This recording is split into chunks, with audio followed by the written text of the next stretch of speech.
विद्यार्थी मित्रांनो, लॉगॅरिथम आपण बघतोय. त्याच्यामध्ये पहिल्या लेक्चरमध्ये आपण बेसिक लॉगॅरिथम म्हणजे काय ते बघितलं. तर लॉगॅरिथम म्हणजे काय असतं? एक्सपोनेन्शियल फॉर्मचा इन्व्हर्स म्हणजे लॉगॅरिथम फॉर्म असतो. तर लॉगॅरिथम आपण कोणत्या फॉर्ममध्ये लिहितो?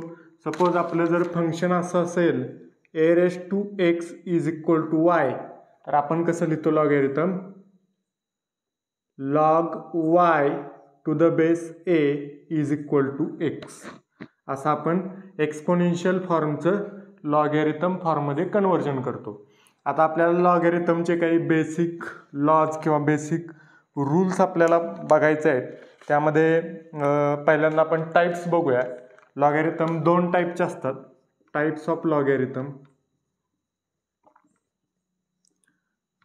टाईप्स ऑफ लॉगॅरिथम त्यामध्ये पहिला टाईप आहे नॅचरल लॉगॅरिथम. पहिला टाईप आहे नॅचरल लॉगॅरिथम. Natural logarithm. आता नॅचरल लॉगॅरिथम म्हणजे काय? म्हणजे नैसर्गिक लॉगॅरिथम. म्हणजे काय नक्की? तर log of the base e logarithms of the base e. E म्हणजे युलर्स कॉन्स्टंट आहे. एक्सपोनेन्शियल फॉर्ममध्ये फंक्शनमध्ये ई वापरतात, युलर्स कॉन्स्टंट. त्याची ठराविक व्हॅल्यू, कॉन्स्टंट व्हॅल्यू ठरलेली असते. तुम्ही जर तुमचा इंजिनिअरिंग कॅल्सी असेल त्याच्यामध्ये ई असते. ई प्रेस केलं आणि इक्वल टू केलं तर त्या ईची व्हॅल्यू तुम्हाला मिळेल. Logarithms of the base e are called as natural logarithms. म्हणजे for example log 10 to the base e हा नॅचरल लॉगॅरिथम आहे, किंवा log x to the base e हा नॅचरल लॉगॅरिथम आहे. तसंच log e to the base e हा सुद्धा natural logarithm आहे. हा एक टाईप झाला नॅचरल लॉगॅरिथम. दुसरा टाईप आहे कॉमन लॉगॅरिथम्स. कॉमन लॉगॅरिथम्स. आता कॉमन लॉगॅरिथम्स म्हणजे काय? जर बेस 10 असेल, लॉगॅरिथमचा बेस जर 10 असेल तर त्या लॉगॅरिथमला कॉमन लॉगॅरिथम असं म्हणायचं. म्हणजेच logarithms of the base 10 are called as common logarithms. For example log 10 to the base 10, किंवा log x to the base 10, किंवा log a to the base 10.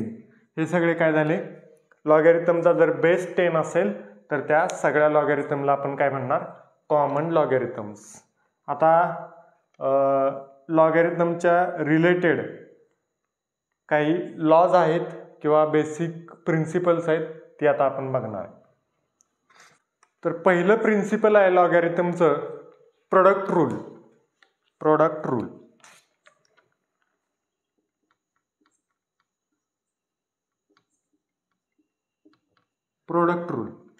Product rule कसा असतोय नक्की? तर सपोज दोन इंटिजरचा प्रोडक्ट असेल लॉगॅरिथममध्ये, सपोज log m × n असं जर असेल आणि त्याचा बेस सपोज a असेल, तर या लॉगॅरिथमचा आपण जर मल्टिप्लिकेशन असेल दोन संख्यांचं लॉगॅरिथममध्ये, तर तो लॉग आपण काय करू शकतो? त्याचा रूल काय आहे?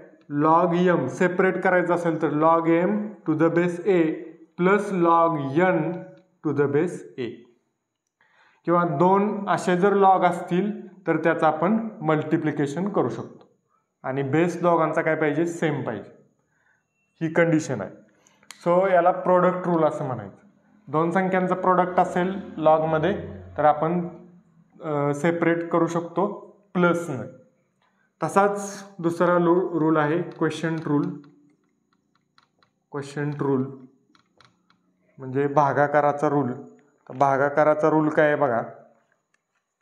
जर दोन संख्यांचा भागाकार असेल लॉगॅरिथममध्ये, log m divided by n to the base a असं जर असेल तर आपण मायनस करू शकतो separate. Log m to the base a minus log n to the base a.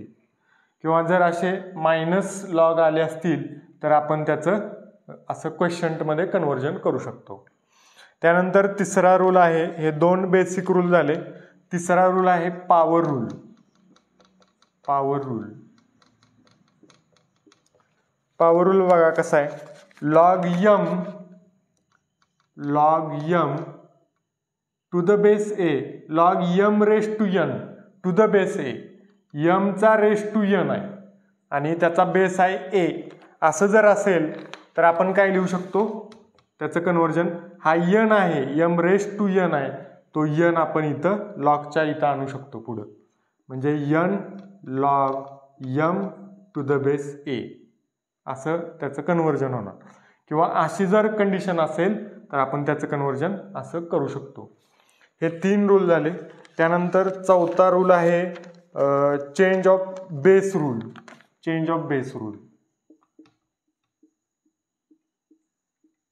Change of base rule. Change of base rule म्हणजे base change करायचा. एखाद्या लॉगॅरिथमचा जर बेस चेंज करायचा असेल तर त्यासाठी पण एक रूल आहे. तर रूल असा आहे log m to the base a. जर आपल्याला बेस n आणायचा असेल, या लॉगचा बेस जर आपल्याला n पाहिजे असेल, म्हणजे ह्याच्यापेक्षा वेगळी संख्या पाहिजे असेल, तर काय करायचं, लॉग ह्या m चा लॉग घ्यायचा टू द बेस ती नवीन संख्या डिवायडेड बाय या a चा लॉग घ्यायचा टू द बेस नवीन संख्या. म्हणजे कसं log m to the base n. म्हणजे आपल्याला बेस जर n पाहिजे असेल वेगळी संख्या तर आपण असं करू शकतो log m to the base n divided by log a to the base n. हा लॉग a चा परत लॉगॅरिथम a चा परत लॉगॅरिथम घ्यायचं टू द बेस आपल्याला नवीन जो बेस पाहिजे तो बेस घ्यायचा. तर असं आपण बेस चेंज करू शकतो एखाद्या लॉगॅरिथमचा. तर हे 4 बेसिक लॉज आहेत. बाकीचे लॉज मी याच्या आधीच्या व्हिडिओ लेक्चरमध्ये सांगितलेले आहे. तरी पण एकदा लॉग 1 काय असतो, log 1 to the base e किंवा टू द बेस 10 जे काय असेल तो असतो 0. तसंच लॉग जर सेम बेसला आणि ही संख्या जर सेम असेल तर त्याचं लॉगॅरिथम काय असतं 1. म्हणजेच log e to the base e काय असतं 1. आता suppose log a raise to x to the base a असा असेल तर काय येणार, हे x आपण खाली घेऊ शकतो या रूलप्रमाणे. रेस टू असेल ते आपण लॉगच्या पुढे घेऊ शकतो, म्हणजे x आपण पुढे घेऊ शकतो. मग राहिलं काय log a to the base a. आणि सेम असेल तर काय 1, म्हणजे log a to the base a same आहे त्यामुळे 1 येणार आणि मग आन्सर काय राहणार x. तसंच log e raise to x to the base e हे काय असणार x. याच्याप्रमाणे सेम x खाली घ्यायचं, मग राहिलं काय log e to the base e. Same base same संख्या म्हणजेच त्याचं लॉगॅरिथम काय असणार 1, म्हणजे आन्सर येणार x.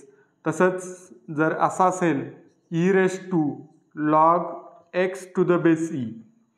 असं जरी असलं e च्या रेस टू लॉग आहे आणि त्याचा बेस जर तीच संख्या असेल ईच असेल तर ही संख्या सरळ त्याचा आन्सर असतो, x सरळ आन्सर.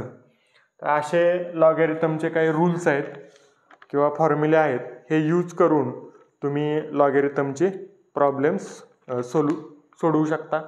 तर आपल्याला आता काही लॉगॅरिथमचे फंक्शन्स आहेत ते सॉल्व करायचे आहेत. म्हणजे लॉगॅरिथमच्या फॉर्ममध्ये फंक्शन्स आहेत ते आपल्याला त्याचं आन्सर फाइंड करायचं आहे. एकच लॉगॅरिथम किंवा जे काय आन्सर त्याचं येईल ते आपल्याला फाइंड करायचं. तर मित्रांनो, आता लॉगॅरिथमचे आपण आतापर्यंत बेसिक फक्त प्रॉब्लेम्स बघत होतो. आता थोडी त्याची लेवल या प्रॉब्लेम्समध्ये थोडी पुढच्या लेवलला हे प्रॉब्लेम जाणार आहेत. तर प्रॉब्लेम असे आहेत की फाइंड द व्हॅल्यू ऑफ, आणि ते तुम्हाला लॉगॅरिथमचं फंक्शन दिलेलं असणार. क्वेश्चन कसा असणार आहे, find the value of, find the value of. पहिला एक प्रॉब्लेम आपण घेऊया. तर असा प्रॉब्लेम आहे, find the value of log 3 plus log 5 minus log 4 असं लॉगॅरिथमचं फंक्शन आहे. याचा आपल्याला आन्सर फाइंड करायचा आहे. सो याचा आन्सर काय असणार बघा, आपल्याला रूल्स वापरायचे आहेत. इथं तुम्हाला प्लस दिसते log 3 प्लस log 5 म्हणजे प्रोडक्टचा रूल. प्लस असेल तर प्रोडक्टचा रूल, मायनस असेल तर क्वोशियंट रूल वापरायचा आहे. दोन रूल मेन आहेत. प्लस असेल तर प्रोडक्टचा रूल वापरायचा, मायनस असेल तर क्वोशियंटचा रूल वापरायचा. प्रोडक्टच्या रूलमध्ये जे प्लस असेल तर मल्टिप्लिकेशन करायचं लॉगमध्ये, आणि मायनस असेल तर डिवाइड करायचं. पहिल्या फंक्शनला दुसरं इंटिजरनं डिवाइड करायचं. म्हणजे आता पहिल्यांदा प्लस नंतर मायनसचं आपण वापरू. तर प्लसचं जर वापरलं या दोघांच्यामध्ये तर लॉग काय येणार, त्याचा आन्सर log 3 आणि इंटू 5. मल्टिप्लिकेशन केलं, प्लस आहे त्यामुळे मल्टिप्लिकेशन, आणि मायनस हे log 4 आहे तसंच. मग हे ब्रॅकेटमधलं काय येईल, 3 इंटू 5 15 आणि हे मायनस log 4. आता दोघांच्यामध्ये काय मायनस साइन आहे म्हणजे दोघांसाठी आपण क्वोशियंट रूल वापरू शकतो. क्वोशियंट रूल काय आहे, log m to the base a minus log n to the base a is equal to काय असतं, log m divided by n to the base a. याच्यासाठी आपण प्रोडक्ट रूल वापरला, काय असतो log m to the base a plus log n to the base a is equal to log m into n. बरोबर, multiplication केलं आणि इथं आता मायनस आहे तर काय करणार आपण, डिवाइड करणार. So log m upon n म्हणजे 15 डिवायडेड बाय 4. आणि बेस याला इथं बेस नाही, याचा अर्थ काय, बेस ई आहे. बेस जर लिहिला नसेल तर तिथं बेस काय असतो, ई, आणि लिहिला असेल तर तो स्पेसिफिक असणार. So this is answer. तर बेसिक रूल्सचा वापर करून अजून एक प्रॉब्लेम आहे, तो आपल्याला सॉल्व्ह करायचा आहे. दुसरा प्रॉब्लेम आहे log 2/3 plus log 4 divided by 5 minus log 8 divided by 15. आता बघा, या लॉगॅरिथमची व्हॅल्यू आपल्याला फाइंड करायची. तर कशी फाइंड करू शकतो आपण, आपल्याला लॉगॅरिथमचे जे रूल्स आहेत, प्रोडक्ट रूल, क्वोशियंट रूल किंवा बेस चेंज फॉर्म्युला, हे रूल्स वापरून आपल्याला या लॉगॅरिथमची व्हॅल्यू फाइंड करायची आहे या फंक्शनची.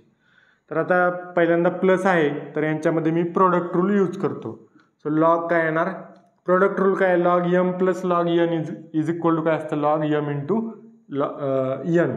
सो log 2/3 इंटू 4/5 प्लस होतं दोघांच्यामध्ये, त्यामुळं मी दोन्ही संख्येचं मल्टिप्लिकेशन केलं, आणि मायनस हे log 8 डिवायडेड बाय 15 आहे तसं.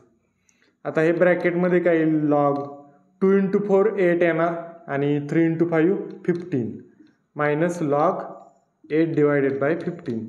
सेम आहे, log 8/15 मायनस log 8/15 म्हणजे काय शिल्लक राहणार, 0. This is answer. Now let us take another one problem. Third problem, 1/2 log 16 plus 1/3 log 27 असा प्रॉब्लेम आहे. आता दिसताना अवघड वाटतोय कारण ते 1/2 आले, 1/3 आले, त्यामुळं यांच्यापेक्षा थोडा अवघड वाटायला लागला, पण तो अवघड नाही, सोपा प्रॉब्लेम आहे. बघा कशी व्हॅल्यू फाइंड करायची.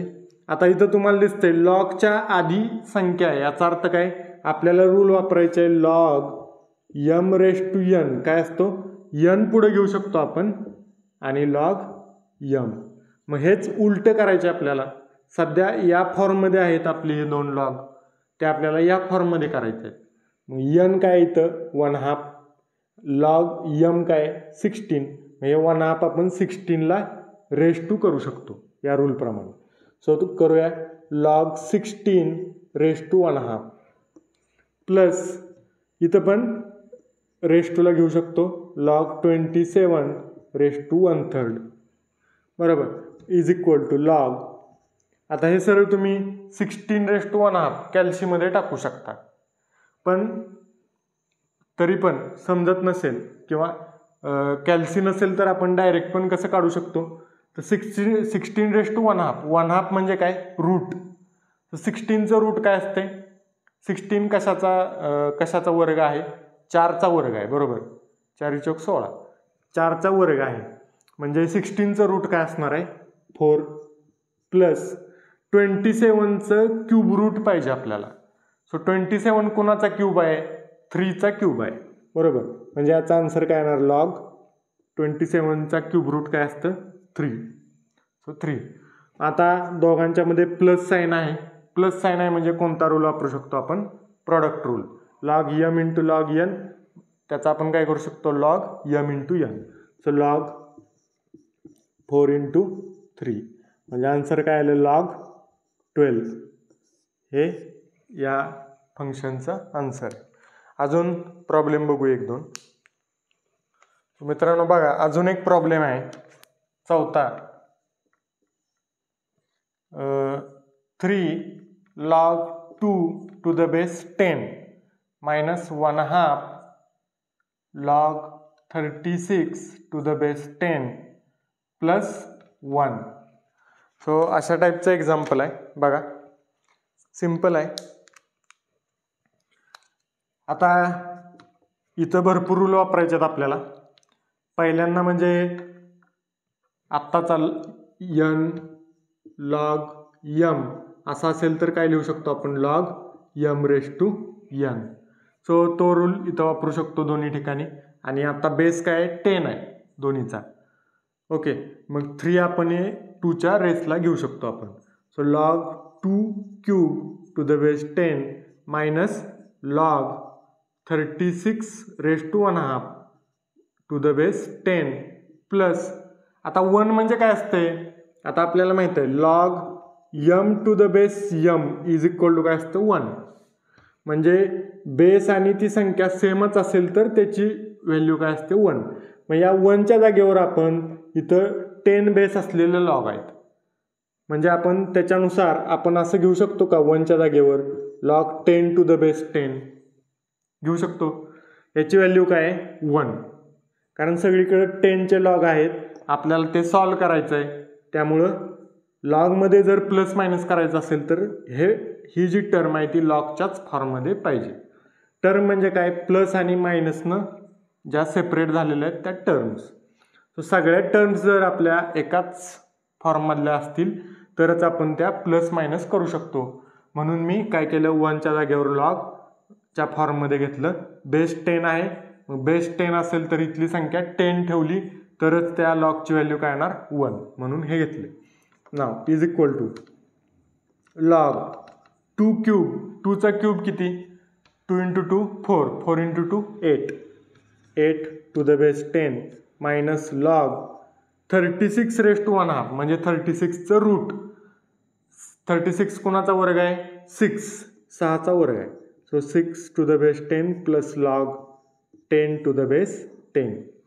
आता असा असेल तर पहिल्यांदा मायनस जर आधी आला असेल तर पहिल्यांदा मायनसचा रूल वापरून घ्यायचा, नंतर प्लसचा वापरायचा. सो मायनसचा जर रूल वापरला तर काय, quotient rule. So log 8 / 6 to the base 10. Quotient rule 8/6 होतं मायनस असल्यामुळं, आणि प्लस हे log 10 to the base 10. So 8/6 म्हणजे कितीनं भाग जातोय, 2नं भाग जातोय, वर 4 आणि खाली 3 राहील, बरोबर. Plus log 10 to the base 10.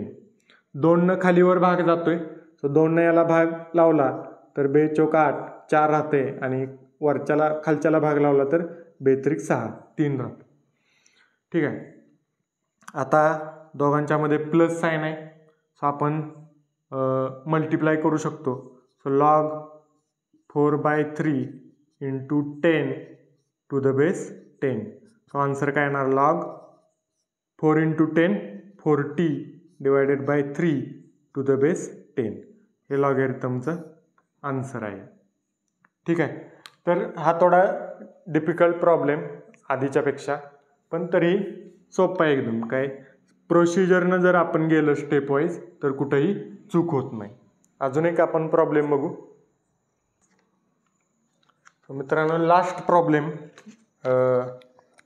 या टाईपचा, आणि त्यानंतर तुम्हाला सोडवायला 1-2 प्रॉब्लेम देणार, त्यानंतर आपण या व्हिडिओमध्ये थांबूया. 5 log x² - 3x + 2 minus log x - 1 plus log x - 2 असं भलं मोठं फंक्शन आहे. आणि हे मोठं फंक्शन बघून आपण साहजिकच आपल्याला भीती वाटणार आहे, पण हे जास्त अवघड प्रॉब्लेम नाही. फक्त स्टेप वाईज प्रोसिजरनं जायचं आहे. प्रत्येक स्टेपमध्ये आपलं साईन आणि ब्रॅकेट्स यांच्याकडं व्यवस्थित लक्ष पाहिजे, तर हा प्रॉब्लेम आपण व्यवस्थित सोडू शकतो. बघा, साईन आणि ब्रॅकेट याला मॅथमॅटिक्समध्ये फार महत्त्व आहे. ब्रॅकेट चुकला, ब्रॅकेट राहिला तरी प्रॉब्लेम चुकू शकतो. ब्रॅकेट जर चुकला तर साईन्ससुद्धा त्या पुढच्या स्टेपची आपली चुकू शकतात. जर बाहेर मायनस साईन असेल आणि ब्रॅकेट टाकायचा राहिला पुढच्या याला, तर पुढचे सगळे साईन चुकतात आणि तो प्रॉब्लेम चुकतो.